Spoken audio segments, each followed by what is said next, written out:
All right, everybody, emergency episode time, post Daytona 500 edition of the Breaking Bob channel. As always, if you are new here, make sure you're subscribed so you don't miss a thing.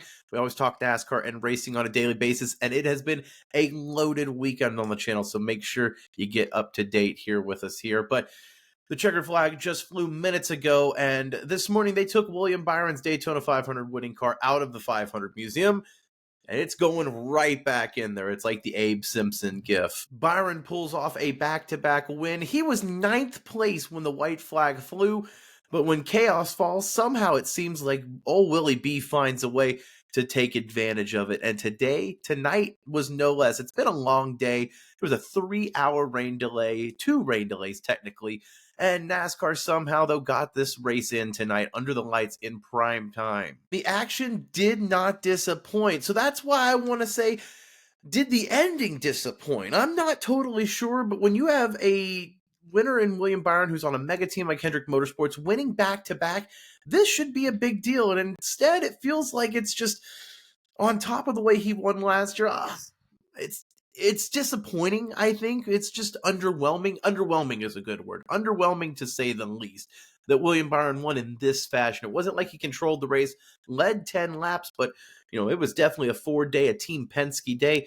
And then you had Denny Hamlin and Austin Cindric, Cole Custer all battling for the lead there on the backstretch of the white flag, with William Byron there in 7th, 6th. He took it in 9th originally. There was chaos. Hamlin gets turned, the entire field in the first 5 or 6 cars gets taken out, and everyone against the wall, starting with William Byron, and only Tyler Reddick is the only guy skating right through, managed to slip their way through the chaos that was the last lap crash of the Daytona 500, although NASCAR did not throw the yellow. Credit to them. They were not trigger happy for once. They let them race to the line, although Tyler Reddick had no chance. And William Byron finds himself as the first back-to-back winner of the 500 since Denny Hamlin back in 2016, 2017. So big for the 24 fans, big for Hendrick Motorsports fans, and for William Byron really etching himself in history books even further down in Daytona International. Like I said, the way he won it last year with taking the white flag and then they throw the caution just feet from that finish line, is it the most underwhelming back-to-back we've ever seen at the Daytona 500? Maybe I'm just a little sour with the time we've invested today and for it to go down that way. And, William Byron wasn't really a contender there late, it felt like. But that's the beautiful thing, I guess, about Daytona. Even on the white flag, if you're 9th, 10th place, you still have a shot. Mentioned them earlier, though. It felt like, though, if you were a Penske driver, you were the favorite today, whether it was Austin Cindric, Ryan Blaney, or Joey Logano. Both Blaney and Logano won stage 1 and 2. The Penske drivers led over 120 of the 200 laps today in the Great American Race, although none of those cars finished in one piece. Joey Logano wrecked his Mustang in a Peter measuring contest with Ricky Stenhouse that also resulted in Ryan Blaney getting caught up. And Austin Cindric was a part of that last lap fiasco with Denny Hamlin that took out all of the top 4 or 5 cars. Once again, Team Penske has so much speed at the Great American Race, but instead all of their cars come home on tow trucks. Shades of the 2021 finish there, where all the Penske cars were in contention late, but somehow or another, they find themselves in the damaged field. And one of those drivers that didn't make it through unscathed was Ryan Preece. They talked about his flip 2 years ago in the Daytona Summer Race on the pre-race show, and somehow history repeats itself. Ryan Preece found himself up in the air and airborne flipping as he hit the turn 3 wall on the backstretch. Preece was okay, though. He said the only thing he was thinking about when he was flying through the air was his daughter. And for NASCAR fans to think not only, oh my gosh, it has to be Ryan Preece, of course, but just the fact that it's at Daytona again, the fact that it's such a violent wreck, to see him on his roof going into the wall in the turn 3 backstretch, just a horrible recipe for disaster there that somehow, thankfully, all things considered, it could have gone so much worse. Glad to see Ryan Preece okay. But man, like he said, one of these days, somebody's not going to be that lucky. NASCAR, I don't know if they need to reevaluate these cars in the air like they've done the last few years, or this was just unfortunate circumstances, the way Christopher Bell hit him into Eric Jones's car, catching that car. It looked like it didn't want to catch air. It was riding, and then ultimately caught air and flipped. But it was just a scary scene. Glad to see Ryan Preece okay. And I mentioned the incident with Joey Logano and Ricky Stenhouse. That was the incident that really set up the whole overtime and Preece wreck later. You had Joey Logano pushing Ricky Stenhouse into turn 2, coming out onto the backstretch with, I think it was around 10 to go, and Logano saw a gap, went down into the middle lane coming out of turn 2. Ricky Stenhouse with a very, very late block, keyword late block in that. And, well, they both took each other out. And alongside them, they took out, I know it was Kyle Busch, Ryan Blaney, Kyle Larson, Bubba Wallace got some damage. But it was a unnecessary moment that I think fans saw coming. You had Corey LaJoie and Ricky Stenhouse in the front, guys that are known to be aggressive, checkers or wreckers kind of guy. Emphasis on the wreckers part. Although Ricky Stenhouse does have a good track record at Daytona, mind you. Regardless, you have someone like Joe Logano and then someone like Ricky Stenhouse, two aggressive drivers already in their own right, with 10 to 15 laps to go in the Daytona 500. Neither one of them gave an inch, and it was just an unnecessary moment.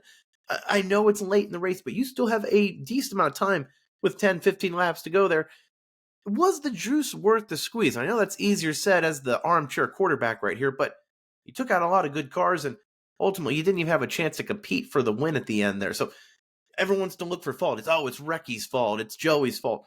I think it's both their faults. Like I said, I think it was a Peter measuring contest that nobody was going to win there. The other notable story, I think, from the Daytona 500 today was the return of the phantom debris caution. Now, I think this was easily explained with the new damaged vehicle policy where you can go back out on the track if you go to the garage and make repairs to your car. And we saw multiple cars drop debris after coming back out on the track. I know Zane Smith was one of them. Sorry to throw you out there, Zane, but you were one that was at least confirmed, I believe. And with those cautions, it also did lead to an incident. You had Joe Logano hit a piece of debris out on the track while he was leading. Stage one went to pit, and then as stage two started, couldn't really get to full power, stacked up the field behind him, causing a incident that took out multiple cars.